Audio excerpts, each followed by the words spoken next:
So, Sam, a very big warm welcome to you to the podcast. So, we were introduced by a mutual friend, Tina Fegent, and I'm very grateful to her because it's always good for me to get recommendations for who I should get on the podcast. And Sam, I'm going to hand over to you in a moment, Sam, to give your background. But I just thought it was really interesting because Sam has worked predominantly on the client side in very senior level marketing positions, and she's essentially now an interim marketing director. And I was just looking through all of your history, Sam, and you work with some of the some fantastic brands, and this is just the tip of the iceberg. There's Mercedes-Benz, Whitbread, Avios, MS Society, Anglian Water, and that's just the tip of the iceberg of all the brands you've worked with. So I think this is going to be really a valuable discussion for us because I think it's really, you've come across so many agencies in your time. So getting your perspective and sharing your experiences are going to be really valuable. So welcome. And would you mind spending a couple of minutes just talking about you, your background, and who you help, and maybe give some flavour for your experience working with agencies? Yeah, absolutely. Hi, Jenny. So my name is Sam Bridger. I'm an interim marketing director and consultant. I think the thing to say really for me is that I started agency side. So I started my career at J. Walter Thompson, JWT and Gray. And so I'm really empathetic to the agency point of view. And I've also did a stint at the AAR, so I've also done that intermediary piece. So I think you could say, I've kind of been on all three sides of the pitch table, if you like. So I think that really helps me as a client to work with agencies and understand the demands that face them. I've been a client for over 25 years, been an interim for 14 years. So I've kind of worked with more agencies I can remember and probably run more pitches than I've had hot dinners. So yeah, lots of different experience. And currently now I'm looking for the next challenge as either a strategic consultant with an agency or with a client. So yes, it's as we come out of furlough, it's all starting to look quite exciting again now. It's getting very busy, isn't it, at the moment? It really is. So I love that. That's quite a special background as well, given that you've worked for both sides of the fence, as it were. And I mean, from your perspective, because a lot of debate lately, Sam, has been around the value of account management. Yeah. Could you give me your perspective on what value you see the role of account manager bringing to maybe both the agency and the client side? Yeah, there's lots of examples of this, and I think the first thing to say is recognizing that the role of an account manager it's a difficult balancing act because you're there to, sort of manage the client's expectations, but also to sell the agency product. And sometimes they're very clearly caught between two stools, and it is a challenge, particularly if there is a big disagreement over a creative route that the account manager has to walk that line. But much like the marketing director is the voice of the client the voice of the customer, I should say, in their business, the account manager has to be the voice of the client in the agency. They have to be representing the needs and the wants and the issues that the client is facing, and therefore really need to understand them. And maybe we'll talk about that a little bit more a bit later on. So, I think what clients really appreciate is to understand any kind of internal dialogue that may have gone on about a creative route, for example. If it's being presented, we don't necessarily want the account managers just come to us and go, periods, it's all, everybody loves it. If that's not the case, be honest with us, because it's such a subjective process, creativity, that there's never a right solution. And understanding the dialogue and the discussions that have gone on behind the scenes does sometimes help us go, what, actually, that's a good point. Maybe we hadn't thought of it in that way, rather than, well, they're selling you this, you've got to buy this, and I think that very old school way of working, I'm hoping is kind of going away, but I still see it. It does still rear its head occasionally, and it's a shame because absolutely, for everything that I do in the way that I manage my own teams, the way that I manage my agencies, honesty is the most important thing that you can have, and you're going to get the best work if you have that kind of discussion and that understanding. And ultimately, as an account manager, if you don't believe in the work, don't try and get someone else to buy it. I love that. I think that's really insightful. So how do you propose that an account manager does that well? So you said that it was really useful to hear the internal dialogue behind the scenes of maybe giving those creative concepts and presentations more context for you, Yeah. rather than saying that this is the right route and being very sort of salesy and, tell me a bit more about that. I think just rewind a step. I think how clients manage agencies is absolutely critical to all of this. And I think I am always staggered whenever I move into a new organisation, quite how bad so many clients are at it. The amount of times I'll go into an organisation and the agencies are being kept separate, they're at arm's length, they're only being called in when there's a brief to answer. And for me, to get the best out of an agency, they have to be part of your team. It's a team effort, marketing. It always has been. It's not down to the client. It's not down to the agency. So they are a big part of our external marketing team. And so they all need to be around that table. So one of the first things I always do is to bring people together. And, I'm quite often have them looking at one brief and coming up with the answer together, because I think that's really important, that kind of shared knowledge and that shared expertise. And I've yet to work with an agency that hasn't appreciated that hasn't thought it's really good to see what the other guys are doing and to get those new sparks of insight and those new little nuggets from bits of the business that they maybe don't work on. And I think it's really important as well when to keep them in the loop, particularly the kind of work that I do is often it's transformational. It's about helping the business change direction. It's putting new strategies in place, etc. And when the business is going through all of that sort of strategic change, you need the agencies on side. You need to keep them up to date with everything that's going on. And the last big business that I worked with, which was Anglian Water, there was a dozen agencies that they hadn't seen for ages, that they just worked on this little project, well, a big project, but it was kind of over to one side. So when we kind of brought them around the table and said, this is the strategic ambition of this business, they were like, really? Okay, brilliant. That's really exciting and really motivating. And here's a load of ideas that I've got. And it just sparks all of that creative energy, which I absolutely love. And, in this business, there's no harm in networking with your peers, let's be honest. So it's always it's a win-win for the agency as well. So, and I've also taken it to its extreme, particularly back in my smart days, where I've literally said one brief, one budget, and said to them, you pitch for how much you need to spend on this, because I can't sit here arbitrarily and say, well, I'm going to give this much to production and this much. They are just kind of pulling numbers out of the air. So asking the agencies to collaborate not only on the strategic direction that we need to take, but also on how we're actually going to spend that money and in which media channels and which is the best way to do it. And it's always produced really, really great results. So I think, I've never understood clients who think that, agencies are suppliers, not partners, and that we don't need to kind of keep them in the loop on things. Why do you think that persists? Laziness, possibly, and probably just a genuine ignorance. And I don't mean that in an offensive way. I just mean the lack of understanding about what they can actually bring. And I think there's one of the biggest issues, client side as well, that I see is marketing directors who are appointed without classic marketing training. So you see people coming from sales roles, from other general management roles, from ops, from all sorts of places, who don't know about marketing. And if they're not instilling best practice on their teams, the teams are not going to learn. It's not going to cascade its way through to the junior members of staff. And I think that's a part of the problem. And also, quite simply as well, because it is an expense. You're not getting those people. If you're a good client, you're not expecting those people to come around the table for free. So you've got to think about how you're remunerating the agencies and think about how you want to pay them for their thinking time, as well as their actual productive, creative time. So it is difficult, and on a tight budget, there is a way to manage it. But there are ways that you can manage it without, hugely increasing your agency bill. What do you think agencies could do differently to kind of open that door up for themselves? Because you sound like the ideal client. I'm sure there's lots of agencies kind of cheering, thinking, I want to work with Sam. But what's the agency's role in this? How could they do anything differently to try to open that door to the strategic table?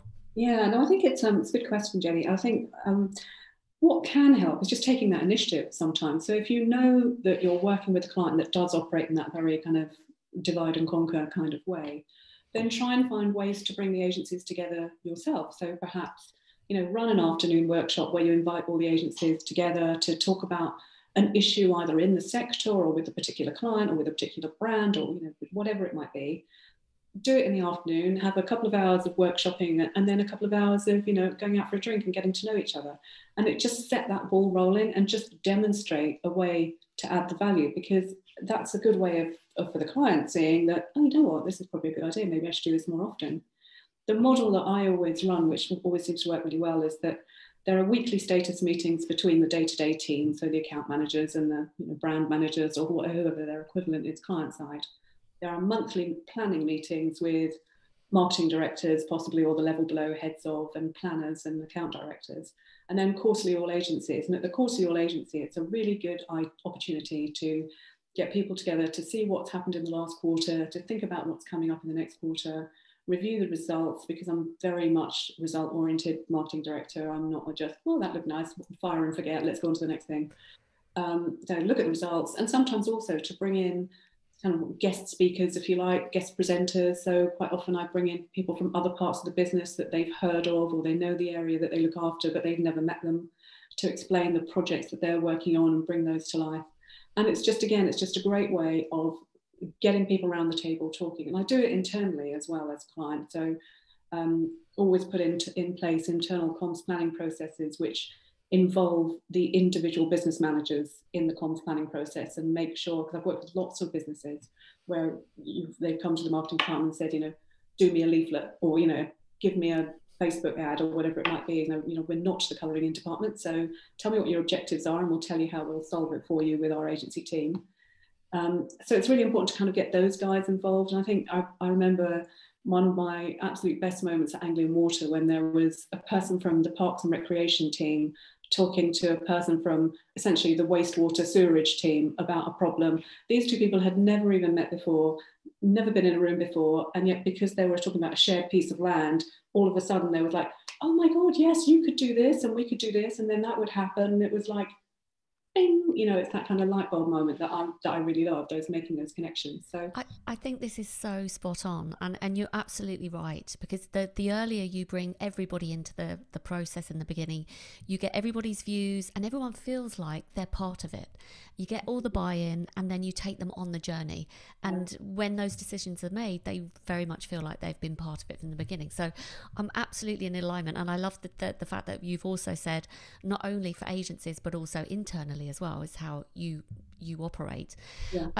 I see that there might be some agencies thinking this sounds quite ideal, but where you have an agency that perhaps has multiple different offerings, if you're coming together with an agency that also has multiple types of offerings, it almost becomes a little bit competitive in terms of, we know what the client strategy is now, we're going to propose something and we're going to propose something. And where you don't have specialists that are very siloed in different areas, any kind of thoughts on that, how you can sort of eliminate the competitiveness? Sure, and competition is a good thing. So my first thing was, don't be afraid of that, because if you're a good agency, you'll win your share, you'll protect your share. And if you're not, you'll learn from the others that did. So I think, the days of individual specialists, in fact, say, are long gone. But what I've also found with clients is that if you look, whenever you're running a pitch and you start looking at the agencies that are out there, all the agencies claim they can do everything. They always do. We do everything from leaflets to full-blown TV campaigns, and very rarely are agencies brilliant at all of them. And I'm kind of talking about the mid-sized to small-sized ones, not the big groups that have got a solution for everything. So very rarely are those sorts of agencies good at everything. They've all got things that they're better at. They've all got their areas of specialism, even if they can deliver those other things. And with a client like Anglian Water, for example, which is my most recent one, they were using these sort of small to mid-sized agencies for specific projects, even though there were projects that other agencies are doing that, agency A could easily have picked up as well. So that also helps us as clients, kind of, when you're bringing these people into the room, say, well, we've now got this project and, we're going to ask you guys to pitch for it, because even though we've appointed you to be our CRM agency, we know that you're capable of delivering this, or we've appointed you to be our digital agency, but you're equally capable. So it also helps us to have lots of different skills around the room and lots of different opportunities for new creative solutions. And it stops agencies getting kind of tired, with that, well, we always deliver the CRM, so we'll just keep delivering the CRM. It gives them an opportunity as well to re-engage in the business in a different way. You're absolutely right. It provides that kind of competitive environment a little bit, doesn't it? Yeah. Which is beneficial to the client because they're going to get the both of both worlds, best of both worlds. I think also it does keep agencies on their toes Mm. and keeps them more engaged, because what's the price you pay for sort of doing those mini internal pitches is the fact that you always get to see the client's strategy and you feel bought in. So it almost compounds and cements that relationship, I think, which is really, really beneficial. Yeah, from a client's point of view as well, you don't want to then be doing another pitch to bring another agency on No. board. And this is the other thing that I see, and this going back to my days at Mercedes, one of the challenges that we had there was that we needed to save, I think, something like 130 million euros over the period of the year across the major European markets in 1 year. And a large proportion of that fell to the marketing teams to try and make savings. And there was so much wastage, it was crazy. And in Mercedes UK, which covered Mercedes, Chrysler, Maybach, and Smart, also which I headed up, we had no agency roster in place at all. So I thought, well, the first thing we need to do is just see who we're working with. And I identified 130 agencies working with MB UK, which is probably not that surprising, from the big pan brand media and creative agencies right through to specialist agencies that could put on commercial truck shows and others that would do golf days for VIPs. So the first thing is to kind of put those guys in order and say, okay, well, you're tier one because you do everything, you're tier three, and then understand within that which ones we needed to have contracts and retainers with and which ones we were just using on a project basis. And once that was in place, it was just so much easier for everybody around the business to go, I need an agency that can do X, Y, Z. So who have we got? Okay, brilliant. I'll go talk to them. What had been happening in the past was that every time a project came up, they were going out looking for somebody new because they didn't know that that part of the business was working with somebody who was really good. And that helps the agencies not only to generate more business, but obviously to understand the breadth of our business better and get involved in lots of different things and start making the connections on our behalf. And I think that is one thing as well, which is always a great side benefit of this, that you as a client, and particularly in some businesses, can be quite siloed. You can be in your division or your team or whatever, focusing on your objectives and your projects. Work with an agency, we really need you to do X, Y, and Z, and we want to go to, I don't know, let's pick those of the game fair in Hertfordshire, this year to have a stand there. And they go, oh, you know what, we're already there with Maybach, so you probably want to kind of coordinate with those guys. And sometimes they help you know what's going on in your own business, stuff that you wouldn't normally kind of come across. So like I say, I very rarely see it as a lose situation, but it is, it takes a lot of work to set it up. I presume as well you probably get resistance to it, because I think the benefit that you have, Sam, is going into so many different types of organizations. That feels to me so so what a great starting point. Collaboration, communication, and getting everyone to speak to each other. But what kinds of resistance have you had to that? A lot. I'm not gonna lie. Yeah, I know. It's the thing that I always joke is that I go into an organization and they say, we've got this strategic challenge, help us solve it. Okay, great. I'm gonna spend my first couple of months, at least the first 10 weeks, going around asking people what the issues are, really getting under the skin of the business, and having that my golden question, which is, how can I help you do this better? And they, oh, brilliant. Here's all the stuff that really annoys me. Here's the stuff that needs fixing. Because they can offload on someone who is impartial and isn't there with a political agenda, just there to sort something out. So I go, great, and I put it all together and then present back however long later and say, okay, so this is the strategy, this is what we need to do, it's all the stuff you've told me. So this is what we now need to start changing. And I always get, always this, when I said I wanted everything to change, I didn't mean me. So then you have to work around that, and it always have you go through this like yeah it's that norming storming performing thing of setting up new teams. You always get it about 3 months in, but people go, yeah, sorry, that means I've got to change as well. Not sure I signed up for that. So you then persuade them, you then work with them, you then show them what we're trying to collectively achieve and how ultimately how I'm helping to make their job easier and make it make it much more enjoyable for the teams and make it much more easy to understand how to measure their results and and achieve their objectives and all of that good stuff. So you will always go through that change. The only way you can do it is to tackle it head on and say, I know it hurts, but this is why we're doing it. there are always some where you're going to have to push them a little bit harder, and there are always some that will just jump willingly, and that's just the nature of the beast. But yeah. So not only have you got to be a good marketeer and strategist, you also need to be a fantastic influencer Absolutely. to get anything done. Yeah, absolutely. So Especially as an interim, because you've got such a short space of time to do it. So there is no, I'll just, if you take on a permanent job, and I remember this conversation quite, readily when I handed over to the permanent hire, when I was brought in to set up a strategy and a team while they were looking for the permanent director. And we had our handover meeting, and I said, okay, the things that you just need to be aware of is A, B, and C. And he said, well, I'll kind of spend the first 3 months getting the lay of the land and getting my feet under the table before I kind of dig into those. And I thought, great, you've got the luxury of doing that. For me, it seems like a complete waste of time because I've just told you what's going on. But hey, you as an interim, you don't have the luxury of time to build those relationships. So you have to do them on the hoop. You have to do the work and build the relationships and try and bring people on that journey with you. do you think your skills in your agency life helped you or help you now? Oh yeah, absolutely. I'm so glad I started agency side. I know the skills I have now are prehistoric, and the days of barb books and spot matching by hand when I was a TV buyer with 13 different channels, and but starting at JWT was just fantastic. It was such an honour for me to have started there. And they had the mantra at the time, which if you can buy TV, you can buy anything, which is true because it was the hardest negotiation. It was like being a city trader buying TV back in those days. People standing up on the phone shouting in the media department. And I'm sure it's a whole lot more pleasant now. But yeah, and it was bloody hard work. But doing that, working through pitches, understanding lots of different clients simultaneously, working on from Esso to Kellogg's to Unilever to all the different clients, Swaddlers, which is a nappy brand, which is my first client that was my own client.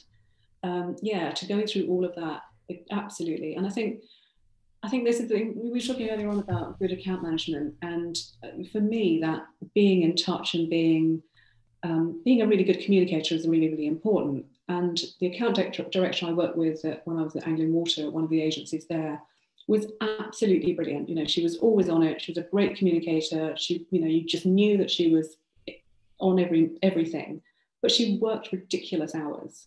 And I think that for me, that's one of the things that needs to really change in agency life, that agencies still have a rubbish work-life balance. You still see them pulling the 2 a.m. pitch, and it's like, as a client, I've never done that, unless you've got a kind of job which involves some kind of emergency response. So I think there is work to do on that side from the agency side, definitely. I have every sympathy for it, but it needs to change. The pace is unreal sometimes. I want to focus in on that, what you've just said about communication skills, because I think you're absolutely spot on. The best account managers I've ever met are the best communicators. Yeah. They just have this ability to make sure that everyone in the room feels that they're informed, that everyone feels part of it, spoken to, heard, felt. And that skill of communication, I think, is so key. And what I wanted to ask you was, you've written on your blog a few pieces which are really useful for account managers and agencies, because you've kind of shown the both sides of the coin in the context of pitching, for example, or also going to an agency's office as a client who's bringing them business, and how you like to be treated. And you gave a few examples which I thought was really spot on, like don't leave me in the reception area with, and don't have the person that's on the reception eating a bowl of spaghetti when I arrive, because it just gives me that impression. And I would love you to, and I don't want to put you on the spot, but because we are in a virtual world, I'm really keen to hear from you. How can account managers improve their communication skills when everything is on the screen? Yeah, it's difficult, isn't it? I think we were talking to somebody the other day and saying we're all kind of getting Zoom fatigue as well. And it almost seems to be the default now. And I was setting up a meeting the other day with somebody, and her PA was trying, oh, well, would you like to Zoom? Would you like to FaceTime? Would you like to Skype? Would you like to? And I was like, I'd just like to speak to you on the phone, actually, that wrong? And we've almost forgotten that there is this thing that you can pick up. So, I think it is just about checking in and just trying, we don't have to have everything as a formal meeting. Don't forget that you can text, you can just give a quick buzz, you can just drop a quick email. How's everything going? Is there anything I need to do? whatever the project is, just checking in, because for a client, the account manager is there to kind of take your problems away, to just, this is what we're trying to do, this is our challenge, this is my budget, help, just make it happen. And whether it's on a Zoom call, whether it's on a shoot, it's about dealing with the problems that come along and not making a meal of them, and just being calm, being flexible, being professional, just being able to deal with stuff and take the pain away. And again, it does come down to remuneration ultimately. We are aware of that. If you are, up to the limit on your hours for that week, that month, then you're not going to proactively begin phoning the client, particularly if you're very busy on other client projects and, like you were saying before, running a million miles an hour. But keeping in touch, just making sure that you're not falling off the radar. I think clients also want to feel like, it is a two-way dialogue, and they don't want to feel like you're only getting in touch when we're paying you for something. Just how's it going? Oh, anything we can help with, any projects. It doesn't always have to be a sales pitch. It can just be, we're here if you need us. What do you think is the most useful way to do that? One way you suggested, is there anything we can help you with? Yeah. Should we have an update on what's happening, so that we can see how we can help? But if that for a client is a bit, I've got too much to do, I just quite frankly don't have the time, what would be a useful way for the account manager to keep that dialogue and keep that contact? It's really helpful. One of the things that I always find really helpful is, what are the competition up to? We can see, if we take the very basic example, we can see what ads they've put on TV, for example. What we can't see is how well they've done. So anything that you can do behind the scenes to get data, to get results, to do any kind of analytics on their social media listening, on the, did you know, I don't know if you've heard about this, but brand X has got a real big issue because of and you might want to kind of take advantage of it. Or brand X are actually doing really, really well, and do you think we should kind of try and up our ante somehow? So just that kind of broader awareness, being another pair of specialist ears out there for us, really, and just really helping us, because my team are busy running their own projects and managing 1,000 things. I'm busy managing them and managing 1,000 things and managing upwards and keeping the board happy. So to have someone out there to kind of really help us, and I think this is, as a modern client, if you like, one of my biggest moans compared to how things used to be back in the old days. It's so bloody difficult to get decent consolidated campaign results now, because I get presented with a bunch of statistics from various social media channels which don't add up to a hill of beans normally in the real world, and I don't ever have that sense, or I very rarely have that sense of, was this worth doing? Was this worth doing, or should I have just taken that £500,000 and put it on a bus side, or a TV ad, or whatever it might be? So help me really understand that, help my team understand that, because ultimately, again, I've got to stand up in front of the board and justify it. And if I can't understand it and I can't justify it, I'm not going to be able to give it to them, and therefore they're going to take the budget away next year. So really help us to make the case for why we're doing what we're doing. It's so useful. It's such a good tip. Bring the client something that they didn't know. Competitor information being one, being really clear about your campaign results, and that's the real data that you need. Yeah. And that, how much do you think agencies actually understand the role of the client? Because we talked about the other way around, but you've just said, I'm the one putting my reputation on the line by standing up in front of the C-suite, the board, and explaining what we're doing and why. Actually, how much understanding do you think agencies have of the pressures that you're under?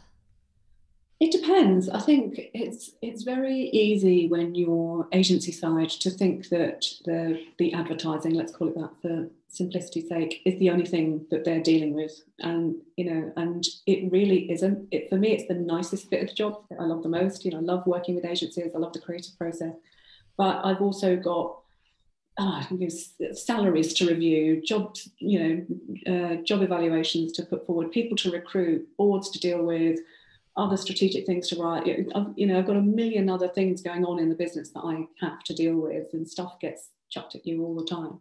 So it's just, it does help to have some sort of understanding of the context of a marketing director's day and what they are also having to deal with. And that comes back to the earlier point of help them do their job, help them take some of that stuff off the plate if they can. Again, do you think it's useful? Because this is brilliant tips, by the way, Sam. So thank you. Do you Well, think there's anything else that the agency can do, maybe at the beginning of the relationship or at the beginning of the project, to create that dialogue, to say, look, just is it okay if you spend a couple of minutes just telling us about your role, your day, so that we can see the best way of communicating with you on an ongoing basis, or if we have a situation where we need to meet you urgently, what do you prefer? How do we contact you? Do you think there's enough done at the beginning to set the relationship up for success? probably not. Probably not. And you could even trace that back to the pitch, actually. So, with some of my pitch horror stories, which there are many, and some are quite funny. I think for me, one of the worst things is when agencies don't let the client talk. And you would say, what? Is that even a thing? And oh my God, yes, it's a thing. So I've been to two examples spring to mind where one a great agency, we walked in and we loved what they'd done with the room. They clearly had got our brand. The team seemed great. They were, all kind of seemed to kind of understand what we were there to do. They spent 50 minutes of an hour presentation talking about another brand, and not even a brand in my sector, to the point where I was actually sitting next to Paul Phillips from the AAR, and I just wrote on the page next to him, "Make them stop." It was just like, guys, are we ever going to get to the point here? And they were so desperate to show off this really good, award-winning work that they'd done for this retail client, that they'd completely forgotten to talk about us. And similarly, I was on another yonks ago. I think this was when I was at Mercedes. I was pitching for a CRM agency. And we were sitting around the table and having a good chat. And someone said to me, "So, Sam, about the cars, what, asked me a question." And I literally opened my mouth to answer. And the MD of the agency jumped up and answered it for me. So the thing is, Yikes. yeah, The disappointing thing about that is I always think that the best account people have a really high level of emotional intelligence yes, and exactly that. social awareness, and they can kind of read a room really well so that they're able to kind of say, my God, I would have thought that someone from the agency team would have picked up on the fact that they'd been talking at you for 50 minutes and that Yeah, you were showing some level of discomfort. You'd even leaned over to the guy next to you to write something down. I would have liked to have thought that someone would have picked that up. I know, That's it's really, really as I said in my blog, if I look bored, I am. Not difficult. I'm quite easy to read. So yeah, absolutely. I think emotional intelligence is a really, really good point, Jenny. And I also think it is about being genuine and being honest, because I've also worked with account managers who I'd say are quite fake, who kind of almost pretend to be your best friend. And then when you don't work with them anymore, it's like, you're dead to me now. No, I don't want you to be brilliant. my best friend. I want a professional, friendly relationship. If we stay in touch when we stop working together, great, and I have done with loads of people. But I don't want that kind of fake, invite me to a party and then leave me standing in the corner because the client's here, kind of nonsense. It's like, I'm not a client. I am Sam. I'm a normal person, and I'm quite nice outside of work. So, don't need to, well, quite nice in work as well. So, I think there is that thing about being genuine, and I'm just always reminded of going to the extreme lengths of making a client, in this case, not the client, making the talent happy. And I don't know if you've ever heard that great story about Sarah Gold, or Sarah Golding as she now is, who's chief executive, and they're called partners now, aren't they? IPA, isn't she? Yeah, and chair of the IPA. And she was our account director when I was at Orange, and she was at, was it Low or WCRS? But Low. And yeah, her famous story was that she was trying to keep Naomi Campbell happy on an Olympus shoot. So she took up smoking just so that she could hang out with her, and so you don't need to go to that extreme, for us mere mortals who aren't, as great as Sarah. But it is about that genuine, be on side and be a support and be a great help and be friendly, and let's have fun while we're doing this job. But don't be fake about it. Don't be shallow. And obviously, the more you find out about me and the pressures on my team and my job, the more you can do to help. Do you think, and I don't know what view you've got on this, do you think the best account managers just have that natural kind of interest and charm about them? Or do you think that's something that with coaching and mentoring and help, you can actually help someone with?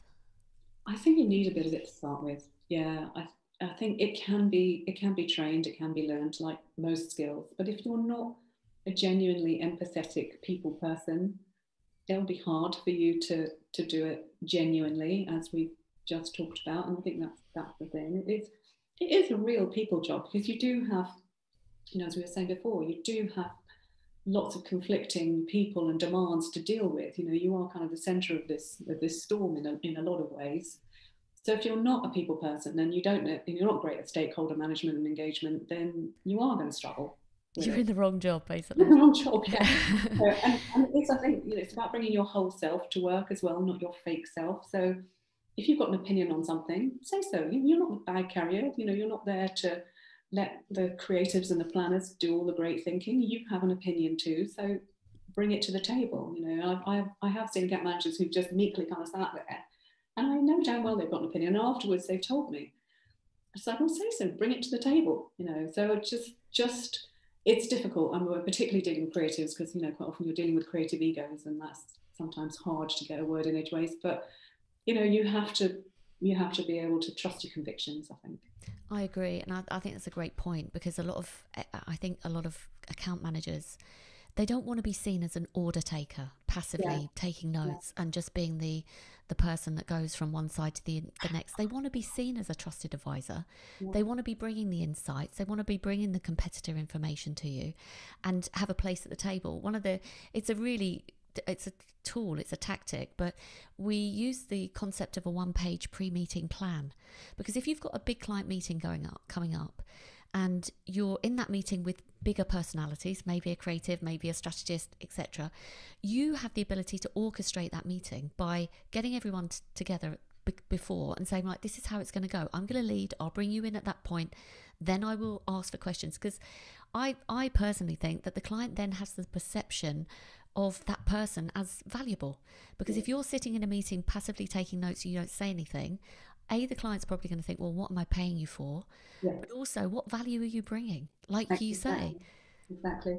And a lot of that stems from understanding the client's product properly as well. And again, in my blog, I talk about examples, again, mainly they're pitches, but it just shows how critical it is. Where I've had, as a car client, been presented with account managers who can't drive, as a client for NHS blood and transplant, someone who's never given blood, and working at Whitbread, these sort of 20-something Shoreditch types who'd never even heard of beefeater inns, let alone set foot in one, because it's not a London brand, it's not trendy, it's a mid-market family brand, it's been around for 50 years.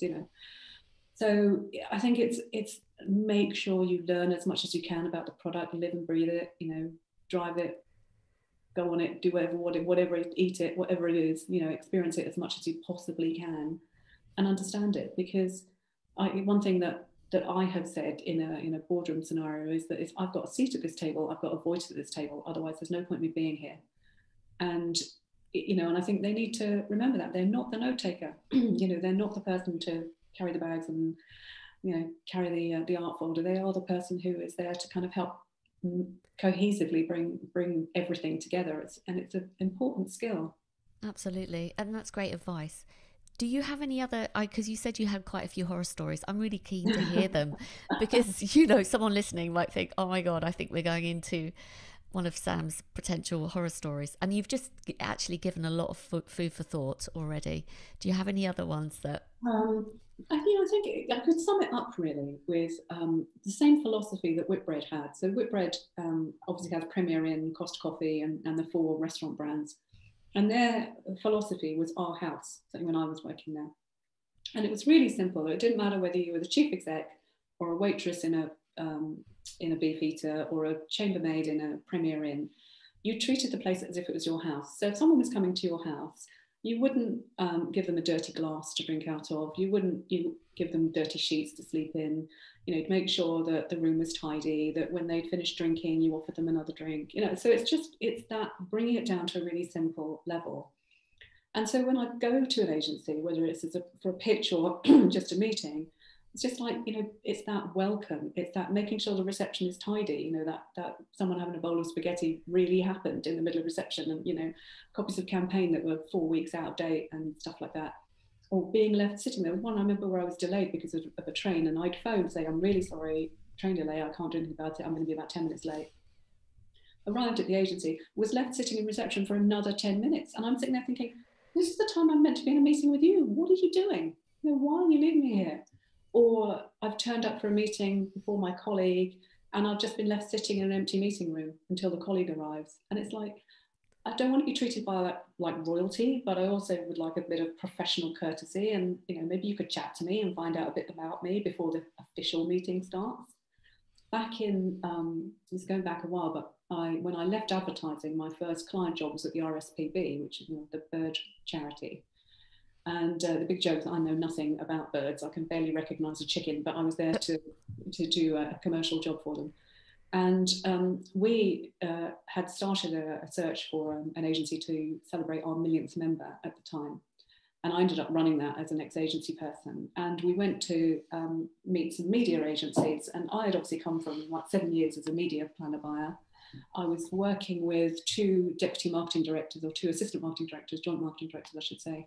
One who was ex-IDV and one who was ex, I think, Unilever, again, an FMCG brand, if I remember in the midst of time. And one of the media agencies at the pitch treated as if we were like three old ladies who worked in the gift shop. I would say at the time I was like 28, so I wasn't even an old lady. But, you know, just no bother to check up what our backgrounds were, what we knew. And one of the guys started talking the most random media bullshit at me, which I let him kind of tie himself in a knot for about 10 minutes and then said, well, actually, I think it's da da da da da da. And the shock on his face. And I said, oh, sorry, I should have told you I was a media planner buyer for 8 years. And it was like, you know, serves you bloody right, mate. Do your homework. So I think that's, you know, that's the value of what you can understand, and to have conversations where you're, you know, there is such thing as a stupid question nowadays because the internet can tell you so much. So don't ask me who the parent company is of my brand, or don't ask me what other cars we make, or, you know, whatever it might be. Do your basic homework. Don't turn around to me and say, this is so interesting. I didn't know anything about this until yesterday. You know, I haven't come here to talk to a bunch of interns. I've come to talk to you about your expertise and how you can help me improve what I am trying to do with my brand. So yeah, and there's all the little things. And catering is always the one that always gets me, always makes me laugh. You know, being presented with ginormous crumbly croissants and no plates. You know, put your best suit on, and you know, being served milky tea. I'm lactose intolerant, by the way, in a chipped mug. You know, a chipped kind of freebie mug. So yeah, they're just, you know, all of those sorts of things. It's just treat it. I'm a guest in your home, so treat me in the way that you would treat guests in your home, and let's have a conversation. You know, we're here to talk about the business and how you can help us. So, do you think it's got worse or better, that aspect of it? oh, good question. I don't think it's changed enough, actually. I don't think it's necessarily got worse, but I don't think it's got better.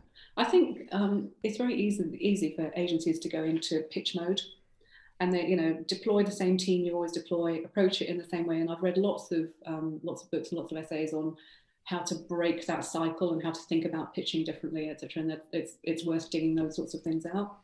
But yeah, unfortunately, the whole pitch process is still so mired in the same.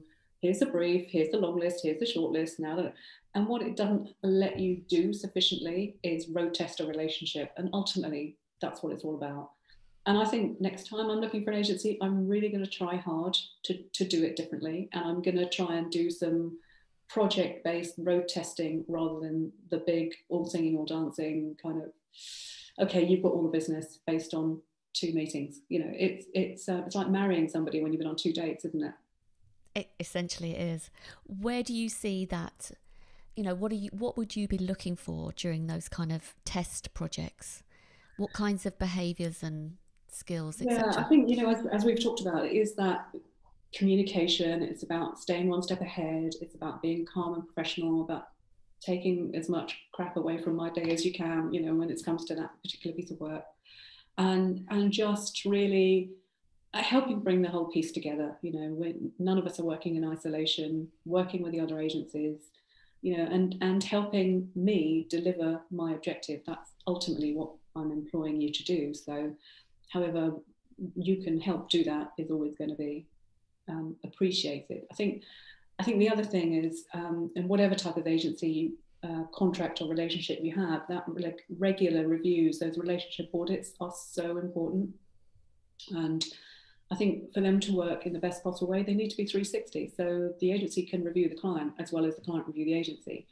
And it's always done anonymously, so, of course you can normally work out who said what, but that's not beside the point. But I think it is really important, because a good client should want their agency to improve, and they should want their teams to improve. And if so, you can do that like twice a year or after a big campaign or whatever it might be, and having a kind of structured for each kind of production and account management and creative and all, you can have a few structured questions, and it really just helps to kind of bring any issues out, really understand where things went right, where things went wrong, what can we do more of, what should we do less of, how should we change. And if there has been a big issue, always have a wash-up meeting. I had one recently when I was at Anglian Water where there was an issue. And it's not about apportioning blame. It shouldn't ever be that. No one should ever kind of worry about going, the biggest problem was that Dave screwed up. And it's like, all right, Dave, let's kind of understand how that happened. What was it that led to that decision, and unpick it so that it doesn't happen again. It's not about, well, fire Dave, I don't want to see his ugly face ever again. It isn't about that. If you're a good client, you should be much more empathetic to, particularly when you are loading an awful lot of pressures on the agency. When this particular campaign I'm talking about was geo-dependent, location-dependent, weather-dependent. There were so many variables in it, and across so many channels, inevitably something was going to fall over. So we were lucky it was only one thing.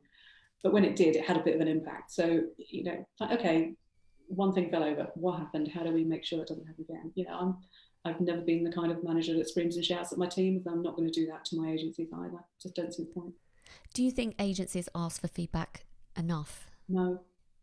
They don't. And I don't know whether it's because they're a bit scared. They're a bit like, oh, might find out something we don't like. And particularly in the pitch scenario, I think the other thing is, even putting like the likes of the AAR and the intermediaries to one side, since I've been running pitches for however many thousands of years, only one agency has ever phoned me directly to ask me why they didn't get the business.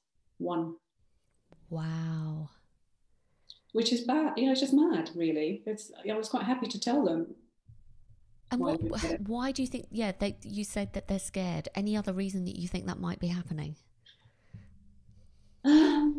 I don't know. When I've worked with agencies as a pitch consultant, and one of the things that is quite often said to me is, we're quite often you came a really close second, and such why a classic. Is that? And my first question is then, well, what have you asked the clients that have told you that? What have you started kind of compiling that client A said it was because of this, client B said that, is there a theme emerging here? Is there something that we can start to kind of put together? And quite often they don't. I don't know whether they rely too much on the intermediaries, or they think it's an imposition to phone the client, but it's like, don't be scared about doing that. We're just normal people like you guys. Just give us a buzz, and if we can't answer you or we don't want to answer you, we will tell you. But if we're happy to, then you've got nothing to lose. So it is just about trying to get as much kind of experience together of what it's like the relationship audit. After a pitch, if you didn't get it, wash up. Why didn't you get it? Be honest. Was it? Don't be afraid to say, well, actually, it was because the MD just didn't stop talking, and maybe he shouldn't be in the pitch, or maybe he should come in at the end. Manage the individuals and the egos is the hardest thing. But if that's what's stopping you winning business, it's something you have to face up to. It's so true. I'm actually thinking about my early days in the agency world where we didn't get a pitch, and I know that the MD didn't stop talking fully enough. And you can just sense that you think this seems really flat, and of course you didn't get it. But I think that's really good advice about giving, asking for feedback proactively. What do you think about clients that before the pitch, they don't give the agency enough access to them? A lot of agencies complain to me that they're going into pitch for a piece of business, but the clients, they get the brief, and maybe they're allowed a window of half an hour with all the other agencies to ask a few questions. But what do you think about clients being more open to agencies contacting them beforehand to get some more contacts? Yeah, they absolutely have to be. Bonkers. I can't imagine trying to, if we go back to the getting married scenario, you're not going to marry somebody when you've only spoken to them half an hour. So of course, if you really want to have a proper collaborative relationship, you need to get to know each other. And what I always make sure that I do is build in at least 2 hour-long follow-ups with the shortlisted team. So there'll probably be one at brief stage. It might be just a half-hour call to do a Q&A, and so you schedule that, and it's individual. It's never with all of the agencies at once, because that's not fair. And then for the ones that shortlisted and are then answering a brief or putting together a some example creative, whatever we've asked them to do, then there'll be another either a face-to-face meeting or a call, or currently a Zoom probably. And how are you getting on? Is there anything you need to ask us now? Is there anything that's not working for you? And the other thing that I found in that process, almost inevitably, the agencies that you think at the beginning are doing really badly, like in that interim stage when you have that kind of get together and think they haven't got it, they haven't cracked it, and another agency is doing really, really well, almost always they will flip round by the time they come to present, and the agency that were doing badly wins the business, and the agency that was doing brilliantly falls at the final hurdle. I don't know why it happens, but it almost always happens. So it's really important to kind of see, because it helps you as well get to know them and see their thinking and how they're working through things, and steer them back on course, because it's in nobody's interest if you get to pitch stage and they've gone completely barking up the wrong tree. So you do need to make sure, as I think it goes back to my thought of trying to run it differently next time, because in the real world scenario, you wouldn't brief an agency and then go, bye, see you in 6 months, or 3 months, or whatever it is. You would work with them on the campaign until you had something you were all happy with. So why should the pitch scenario be run in these very old-fashioned kind of can't possibly talk to each other during this process? Now, I realize it's time-consuming, and that is the biggest thing about it. But it's a big investment. So you should be prepared to make the time and try and find it and try and prioritize that time in your diary, because you're not going to get the best result if you don't, essentially. I absolutely agree. I think it also shows commitment from the client to the agency, because many agencies just think, well, this is a huge beauty parade. There's probably at least 5 others, if not 10, 20. There have been pitches where, it's like throwing spaghetti at the wall and hoping something sticks. They seem to throw it out there to agents, loads of different agencies. And I suppose from an agency's perspective, yes, many are good at qualifying those opportunities first. But quite frankly, if perhaps the financials aren't in the place where they need to be, they might take that opportunity, but then they go on to waste their time. Yeah. And time is money, as you know. Unfortunately, that's the business model. On both sides, yeah, exactly. You don't want to waste time. So I think the other thing that's really important is that clients don't have a beauty parade. I've always been very, very certain that whoever is on that shortlist, we should be able to work with any of them. So there should be no well, they've done a great job, but we didn't like the MD because he didn't shut up. There shouldn't be any of that. To have got to that final 3, whatever, any of them should be able to win it. So I think it's not fair to have a beauty parade. Absolutely not. No, and sometimes they think that they're making up the numbers, and you find that out afterwards. But Sam, I'm just conscious of your time. This has been so rich with insight, and I'm sure loads of people are coming away with some thoughts and ideas for how to do different things. I would like to just ask you a couple more questions, if that's okay. Do you get approached from a new business perspective by agencies? Yeah, I certainly less than I used to. So when I started my career as an interim, I did more consultancy and agency pitch work, and it's kind of morphed into more interim marketing director work. But yes, I still do it, and I get the occasional approach. But I think what would be really nice if it wasn't always we've got this pitch next week and we haven't done anything about it. Right. So there's 11th hour things. So yeah, but certainly what I tend to do is help. I can call myself a surrogate client, because I help them think about the brief from the client's point of view. And I think one of the biggest tips I would give you is that the client doesn't always know what they want when they write that brief. So if you're slavishly answering it word for word, you're not necessarily bringing your best game to the table. I think particularly as agents, we were saying earlier on, agencies are multidisciplinary now, and everyone can do everything supposedly. So it's quite hard sometimes for the client to know what type of agency they need, or even what type of campaign activity they need to run. It's just, I've just got this thing. The old days of I need a media agency or I need an ad agency are so long gone, that you much like, as I was saying earlier on about as an internal client, you need to come to the team going, well, here's my problem, how can I solve it? that's why I personally really like the intermediaries, because they can help you kind of sort the wheat from the chaff at that early stage. But all that said, it is about looking at the brief and thinking, you know what I'm actually seeing here is the client wants this. They've expressed it in this way, but actually their challenge, if I know enough about their business and I've dug into it, is this. So I have worked with agencies, and there was one PR agency that was helping with a car pitch that just went hell for leather on some fantastic stunt idea. And it was like, that's a tactic, not strategy. They're looking for a strategy. No, this is what they want. This is what they want. And guess what happened? They didn't win the business because they hadn't expressed enough, strategic knowledge of what the challenge was. They just focused everything on a creative idea. So I can definitely help them unpick things that way. That's brilliant. And if they're an agency that's trying to reach out to a prospective client, any tips on how to do that in a way that is going to make them stand out? Oh, that's a really hard question. I think, it goes back to what we were saying, just help solve their problems for them. Don't kind of come to them saying, have you got any work? And I'm using kind of really stupid terms. Of course, no one would do this, but, come say, I understand that this is a challenge in your sector.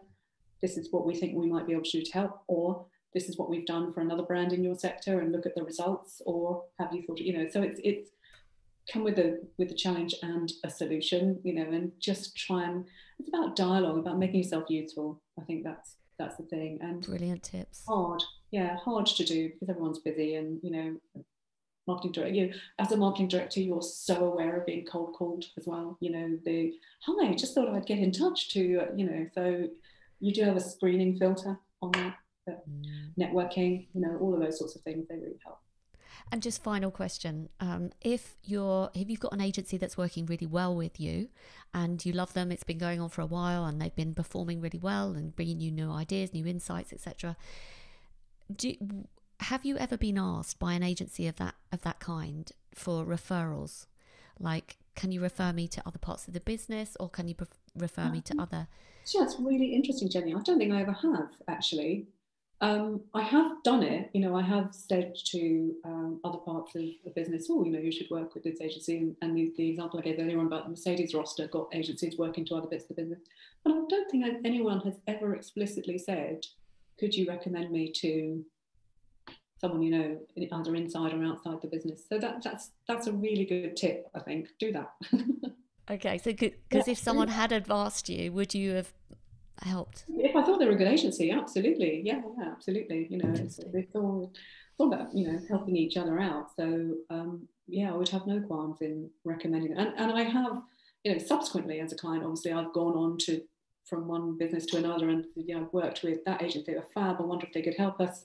So you keep hold of the good ones. Customer lifetime value, love it. Yeah, totally.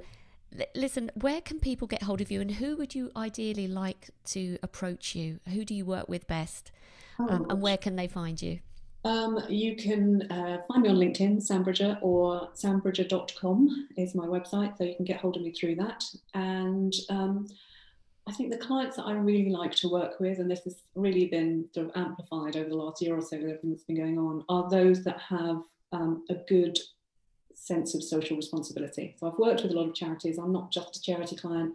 Anglian Water is a really good example of a business that totally oriented itself around sustainability and environmental protection and looking after vulnerable customers. So that meant a lot to me. So those are the sorts of business I like working with, but also loved the hospitality sector. Worked in the hospitality sector quite successfully. I've worked with lots of different organisations. For me, it's always about the challenge, is what I always say. It doesn't necessarily matter what the sector is. It's like, if you've got a meaty challenge, if your business is a bit stuck, or your agency is a bit stuck, and you need to think about how you can pivot and do something different, then I'm your woman. Amazing. Honestly, Sam, you've provided so much value today. Thank you so much. I'm very grateful for Tina for introducing us. So thank you so much for coming. Pleasure. Thank you, Jenny.